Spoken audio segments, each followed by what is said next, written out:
Escola dominical,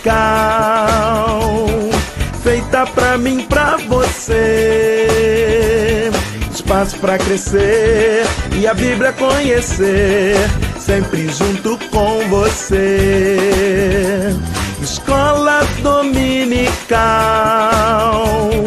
feita pra mim, pra você. Espaço pra crescer e a Bíblia conhecer, sempre junto com você.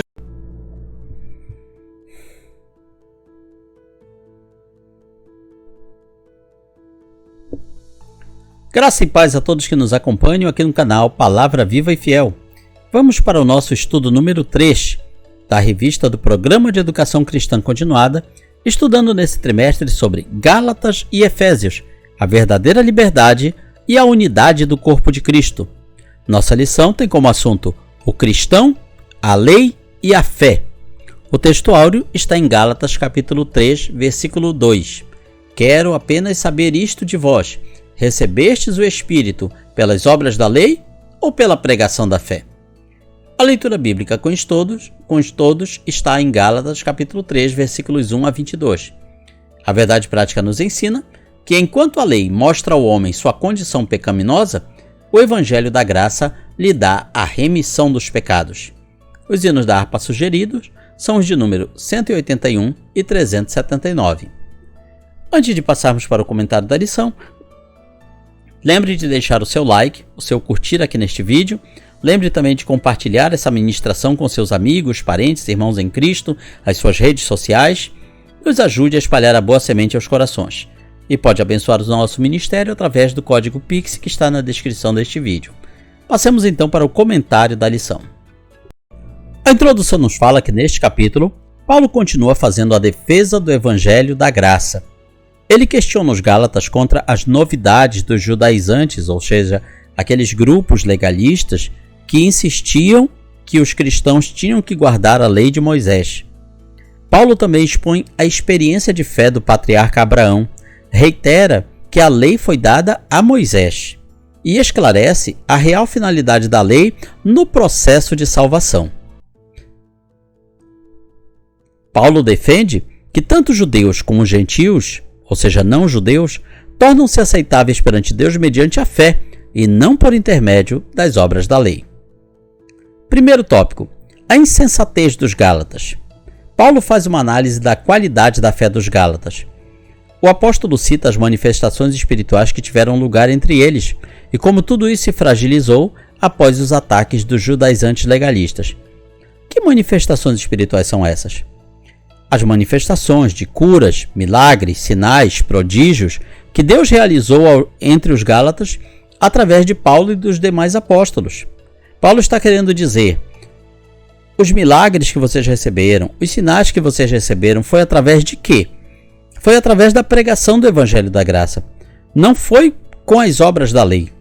Então, com isso, eles estavam mostrando que a guarda da lei de Moisés, a seguir as regras do judaísmo daquela época, não trouxe a eles nenhuma vantagem, não trouxe a eles nenhuma benesse, somente através do Evangelho da Graça.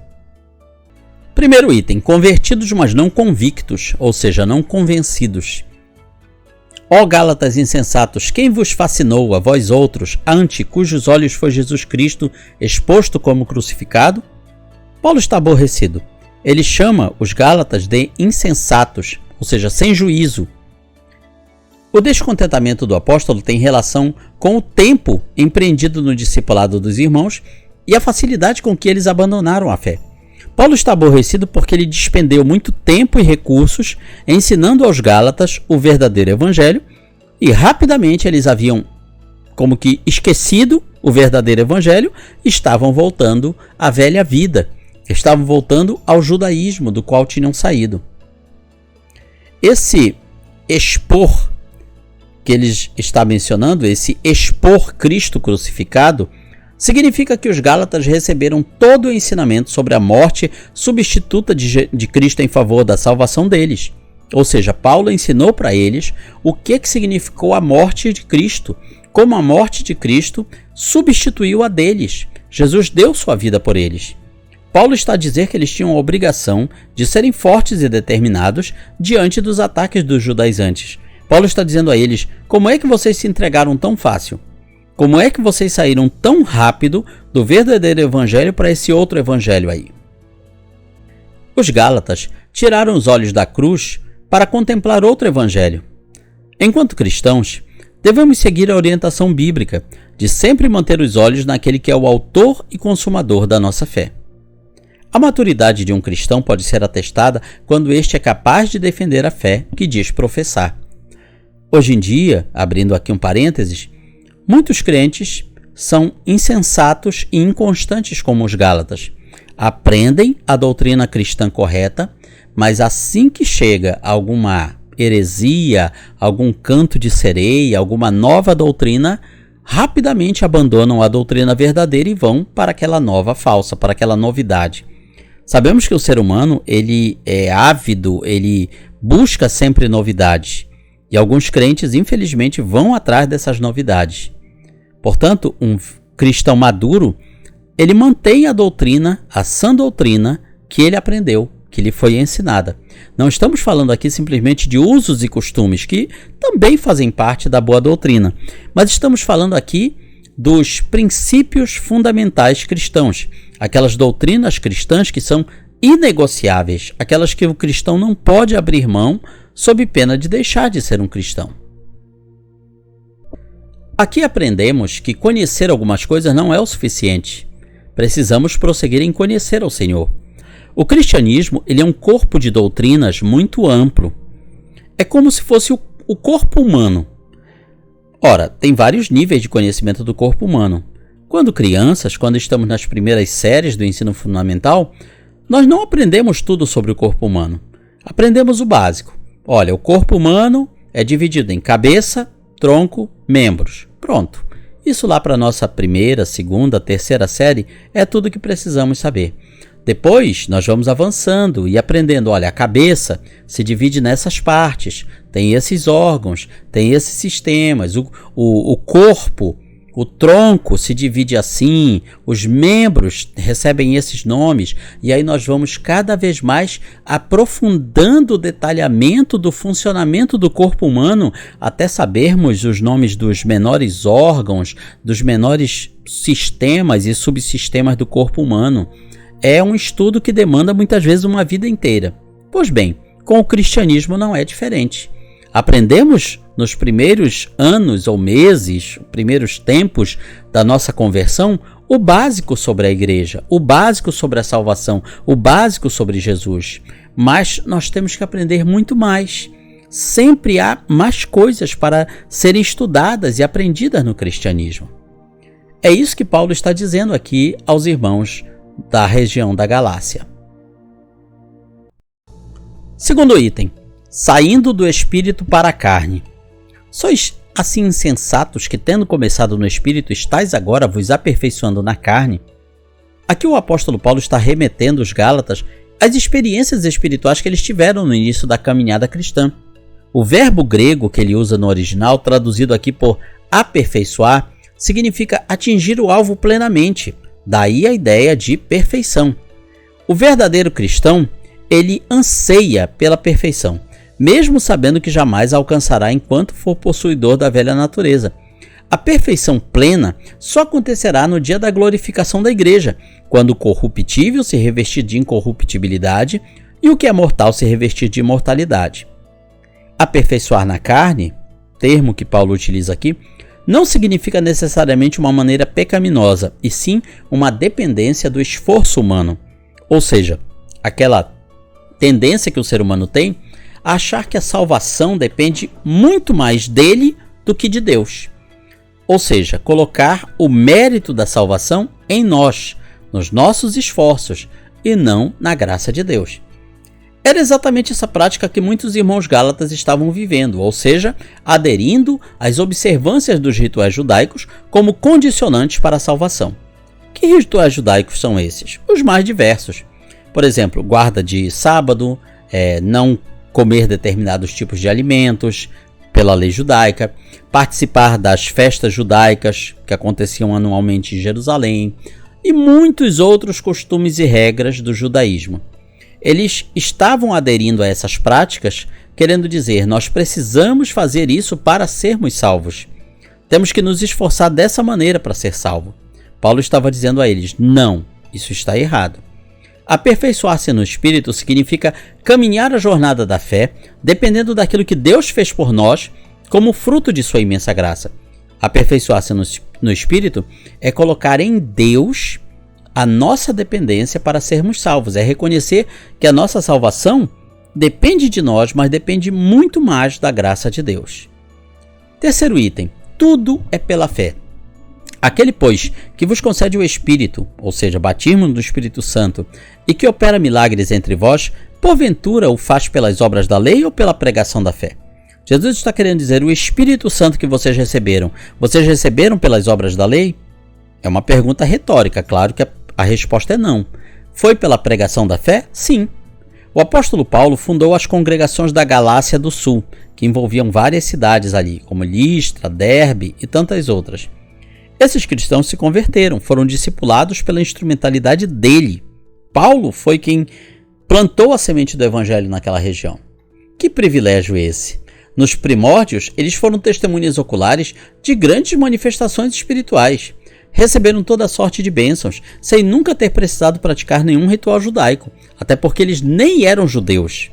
Eles não podiam praticar as regras judaicas porque eles não eram seguidores do judaísmo. Mesmo assim, eles receberam grandes sinais de Deus através do apóstolo Paulo. A Bíblia nos fala que Deus usava o apóstolo Paulo e também os demais para realizar milagres, prodígios, sinais. A Bíblia diz que em certas ocasiões, até mesmo lenços, peças de roupa, panos que tinham entrado em contato com o corpo do apóstolo Paulo eram colocados sobre os doentes e eles eram curados de forma miraculosa. Então os Gálatas viram tudo isso e muito mais, sem precisar da lei judaica. Então Paulo está dizendo, para que vocês vão precisar da lei judaica agora, se vocês não precisaram antes, para serem salvos? Por quê? Paulo confronta os Gálatas com perguntas mais ou menos assim: que tipo de pregação produz convertidos, sinais, prodígios entre vocês? As curas estão acontecendo em nome de quem? No nome de Moisés? Porque Jesus não aparecia na lei de Moisés de forma explícita, não é verdade? Então, é no nome da lei de Moisés que vocês estão sendo curados? As pessoas estão sendo curadas pelo poder da circuncisão? Ou tudo acontece em nome de Jesus Cristo? E a resposta, claro, só poderia ser uma. Tudo de glorioso que estava acontecendo em meio às igrejas da Galácia era fruto da operação da graça de Cristo por meio da pregação da fé. Tudo isso era efeito da simples mensagem do Evangelho da cruz. Glória a Deus, então, que nós podemos ter acesso a todas essas bênçãos através de Cristo Jesus. Segundo tópico, o exemplo de Abraão. Como profundo conhecedor do Antigo Testamento, Paulo faz as comparações precisas entre as duas alianças, entre a lei e a graça, usando a figura de Abraão, um patriarca judeu. Primeiro item, Abraão foi justificado pela fé. Como já dito, Paulo é um profundo conhecedor da lei. Ele continua fazendo essa brilhante defesa de justificação pela fé, deixando os legalistas, ou seja, aquelas pessoas que estavam insistindo em guardar a lei de Moisés, deixando eles sem argumentação. Abraão foi declarado justo por quê? Porque ele creu na promessa que Deus lhe fez. Na ocasião, ele já estava com 85 anos, sua esposa era estéril, ou seja, eles não tinham filhos. Qual foi a promessa que Deus fez a ele? Que daria a Abraão e a sua esposa um filho. E esse filho ia gerar um grande povo. A sua descendência seria gigantesca, numerosa como as estrelas do céu. Então Abraão creu nessa promessa, e foi essa promessa que tornou Abraão justo diante de Deus. É nesse momento que Abraão crê em Deus definitivamente e recebe o perdão dos seus pecados. Naquela noite foi selada a sua redenção. É isso que a Bíblia quer dizer quando afirma que a justiça de Deus foi atribuída a Abraão. Ele foi declarado justo não por causa do que ele fez, mas por causa do que ele creu. Ele foi declarado justo antes da entrega da lei a Moisés e ainda na condição de incircunciso, ou seja, ele nem sequer era circuncidado. Ou seja, a justificação para Abraão veio pela fé, não veio pelas obras da lei. Isso tira qualquer ideia de que as pessoas imaginem, que pregam por aí, que Abraão guardava a lei de Moisés, que Abraão guardava o sábado, por exemplo. A Bíblia fala que Abraão guardou os mandamentos de Deus. Mas que mandamentos eram esses? Eram os 10 mandamentos? Não. Eram os mandamentos da lei de Moisés? Não. Eram os mandamentos que Deus tinha dado a ele. Qual era? Sai da tua terra, sai do meio do teu povo, anda pela terra de Canaã como peregrino, e outros mandamentos que Deus havia dado a ele. Importante destacar que Abraão antecede a lei em 4 séculos, ou seja, a lei de Moisés não existia na época de Abraão, nem mesmo como uma tradição oral, ao contrário do que alguns legalistas dos tempos atuais dizem. Portanto, a lei que Abraão seguiu não é a lei dos 10 mandamentos. A lei que Abraão seguiu eram os mandamentos que Deus havia dado a ele naquela época. Mas o que tornou Abraão justificado diante de Deus, foi a sua fé, em crer na promessa de Deus. Segundo item, os verdadeiros filhos de Abraão. Sabei, pois, que os da fé é que são filhos de Abraão. Os judeus se orgulhavam ao afirmar que eram filhos de Abraão. João Batista e Jesus tiveram acalorados embates com os judeus por causa dessa questão. Até hoje, na verdade, o judeu ele se orgulha de ser um povo diferente, de ser um povo que recebeu os mandamentos, a lei de Moisés, os 10 mandamentos no Monte Sinai. E na época de Jesus, eles se orgulhavam de serem filhos de Abraão. Aqui o apóstolo Paulo aplica um golpe mortal no conceito legalista que pregava que a salvação visava somente aos judeus. Essa argumentação se fundamentava nos conceitos de raça e religião. Mas ninguém precisa participar da raça ou da religião tradicional de Israel para que seja filho de Abraão. Paulo diz que esse direito repousava sobre a fé e não sobre alguma identificação física ou religiosa com o povo israelita. Ou seja, Abraão, quando se torna amigo de Deus, como se torna justo, ele não era, tecnicamente falando, um judeu. Ele não era israelita. Ele era, na verdade, um mesopotâmio. Ele tinha vindo de Ur dos Caldeus, a região da Mesopotâmia, a região da Suméria. Era de lá que ele tinha vindo. Então ele era um gentil. Ele era uma pessoa daquela raça, daquela etnia mesopotâmia. O conceito de israelita, judeu, só vem bastante tempo depois, a partir dos descendentes de Abraão. Então o que Paulo está dizendo é que Abraão, lá no começo, ele era um gentil. Ele não era um judeu, ele não era um israelita. Então Paulo está dizendo, vocês, Gálatas, também não são judeus. Vocês são como Abraão. Abraão foi justificado pela fé e vocês podem ser justificados pela fé. Vocês não precisam da lei, assim como Abraão não precisou da lei. Sobre esse assunto, Augusto Nicodemos comenta: de fato, se alguém é judeu, descendente físico de Abraão, mas não tem a mesma fé do patriarca, quem a tem é mais filho de Abraão do que ele. Ou seja, o judeu hoje em dia que não tem a mesma fé de Abraão, sim, porque existem judeus que são descendentes de Abraão, mas não seguem a religião de Abraão. Existem judeus, inclusive, que são ateus. Portanto, uma pessoa que não é judeu de sangue, de etnia, de nascimento, mas crê no Deus de Abraão, é mais filho de Abraão do que o primeiro. Paulo está afirmando aos Gálatas que só existe um caminho para alguém ser considerado filho de Abraão. É o caminho da fé. A marca registrada do patriarca Abraão era a fé. Ele não tinha nada, ele só tinha a fé em Deus. Terceiro item, a justificação dos gentios. Ora, tendo a Escritura previsto que Deus justificaria pela fé os gentios, prenunciou o Evangelho a Abraão, dizendo: em ti serão abençoados todos os povos, em ti serão benditas todas as nações. Paulo sustenta que a defesa do Evangelho da justificação pela fé está fundamentada nas Escrituras. O que aconteceu nos dias de Abraão foi, na realidade, uma previsão do futuro.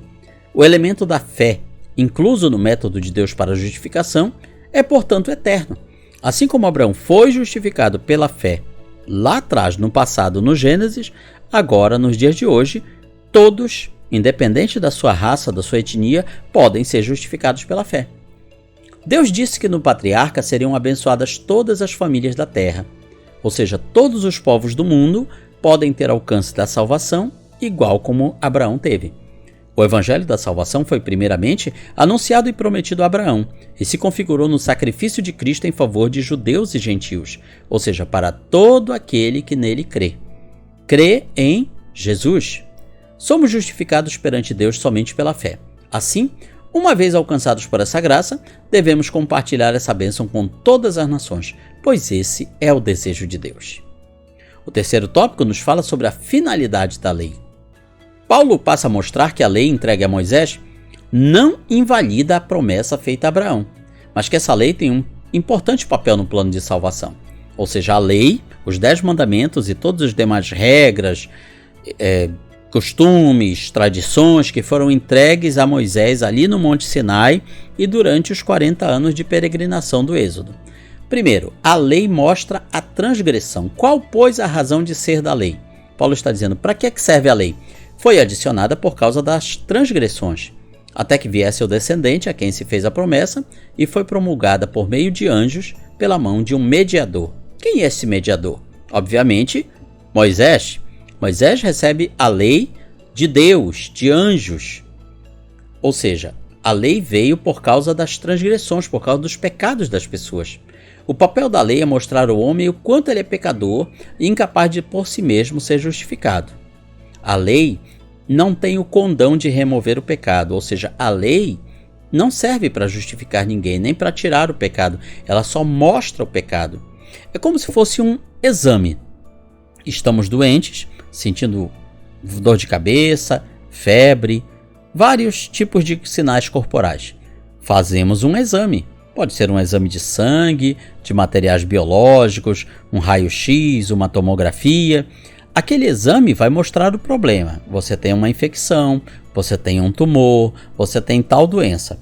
Mas e agora? Para tratar essa doença, aí é outra história. Aquele exame que fizemos só vai mostrar o problema. Ele não vai resolver o problema. Ele vai ajudar, claro, mas ele não vai por si mesmo resolver. Vamos bater uma chapa do pulmão. Essa chapa está mostrando que seu pulmão está congestionado por uma infecção bacteriana ou de um vírus. Então, agora você vai tomar esses medicamentos aqui para se curar. Pois bem, a lei dada por Deus a Moisés é como se fosse um exame de saúde. Ela nos mostra o problema do pecado, mas ela não nos ajuda como curar o pecado. Aí é em outro departamento, é outro caminho. Quando a lei diz para fazer ou não fazer alguma coisa, ela na verdade está estabelecendo um código de conduta, está dizendo às pessoas, você tem que fazer isso ou não tem que fazer isso. A utilidade da lei está em revelar os erros, pecados, limitações da raça humana. Segundo item, a lei não invalida a promessa. É porventura a lei contrária às promessas de Deus? De modo nenhum, porque se fosse promulgada uma lei que pudesse dar vida, a justiça na verdade seria procedente da lei. A lei, portanto, e a promessa se complementam. Ambas integram o plano salvífico de Deus em favor do homem pecador. Têm papéis distintos, ou seja, a lei serve para uma coisa e a graça serve para outra coisa. A lei por si só não pode dar vida. A lei por si só não pode justificar o pecador. A lei cumpre o importante papel de mostrar a esse pecador a sua escuridão espiritual. Ela, a lei, exige que o homem a cumpra, mas ele é incapaz de fazê-lo. Em contrapartida, a promessa traz a redenção, através da morte substitutiva de Cristo, que no Calvário cumpriu a lei em nosso lugar. Por isso que no Sermão da Montanha, Jesus fala, eu não vim abolir a lei, eu vim cumprir. E ele cumpriu.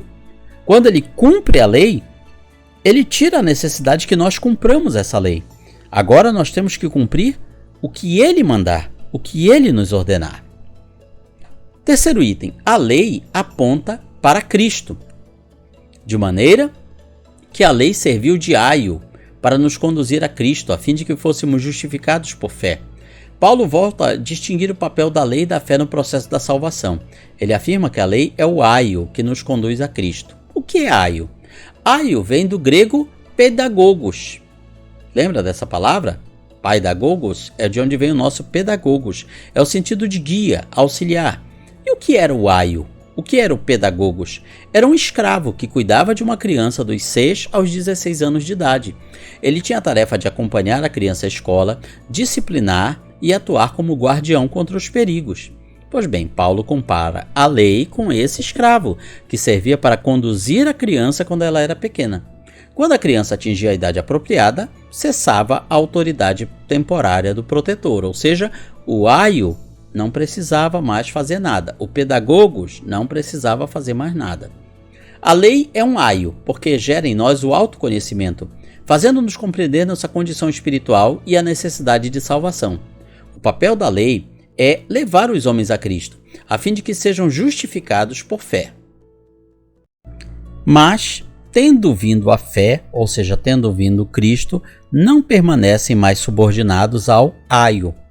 Na época de Cristo, os escribas legalistas tinham dissecado e catalogado a Torá, os 5 primeiros livros da Bíblia, alistando 613 mandamentos. 365 era do tipo não faça e 248 eram do tipo faça. Vejam que esse catálogo de 613 regras, ele não está explícito na Bíblia. Você não vai encontrar nenhum versículo da Bíblia dizendo são tantos mandamentos, são 613 mandamentos. Você não vai encontrar isso. Isso é uma construção rabínica ao longo dos séculos. Havia também diversos rabinos ou mestres que debatiam incessante e exaustivamente como a pessoa deveria servir a Deus. Como a pessoa deveria interpretar e aplicar esses decretos divinos. E com isso, muitas vezes, de modo confuso ou contraditório. Então, havia várias regras menores dos rabinos, como existem até hoje, dizendo se deve ou não deve cumprir tal regra e como ela deve ser cumprida ou descumprida. Então, entra em cena Jesus, o Rabi, o Mestre Jesus. Ele oferece um novo jugo no sentido de carga, peso, mas agora novo. Ele diz um fardo leve, um peso leve, um estilo de vida transformador que se inicia quando alguém vem a ele. Essa era a forma de Jesus ensinar que a verdadeira paz com Deus e a vida abundante não são conquistadas pelo esforço humano em cumprir a lei, mas são recebidas pela fé nele. Ou seja, na época de Jesus, as pessoas estavam procurando como é que eu vou servir a Deus, agradar a Deus? Que regras eu tenho que cumprir? E Jesus chega e diz, nenhuma dessas. A regra agora sou eu. Você tem que me seguir. Isso é algo que nenhum rabino nunca tinha dito. Por isso que Jesus fala com autoridade. Os rabinos falavam com a autoridade da lei. Jesus fala com a autoridade dele próprio. Ele é a lei agora. Não é através das obras que alcançamos a salvação, mas confiando em Jesus, que tomou sobre si os nossos pecados e nos concede sua justiça eterna. Então veja que a profundidade do ensino que Paulo estava trazendo aos Gálatas era muito grande. Ele estava repreendendo os Gálatas por tentarem se salvar guardando a lei e dizendo, vocês não precisam guardar a lei para ser salvos, vocês precisam ter fé em Jesus. É isso que salva vocês. Concluímos aqui com a nossa aplicação pessoal. O Evangelho da Graça gera no cristão a consciência de que ele não é salvo por aquilo que faz, mas por aquilo que Jesus já fez de forma plena e definitiva. Com isso, chegamos ao final do nosso terceiro estudo deste trimestre, O Cristão, a Lei e a Fé, no seu programa de Educação Cristã Continuada. Comente, curta, compartilhe este vídeo, nos ajude a espalhar a boa semente aos corações. Se inscreva no canal e abençoe o nosso ministério através do Pix que está na descrição do vídeo. Deus abençoe a nossa vida.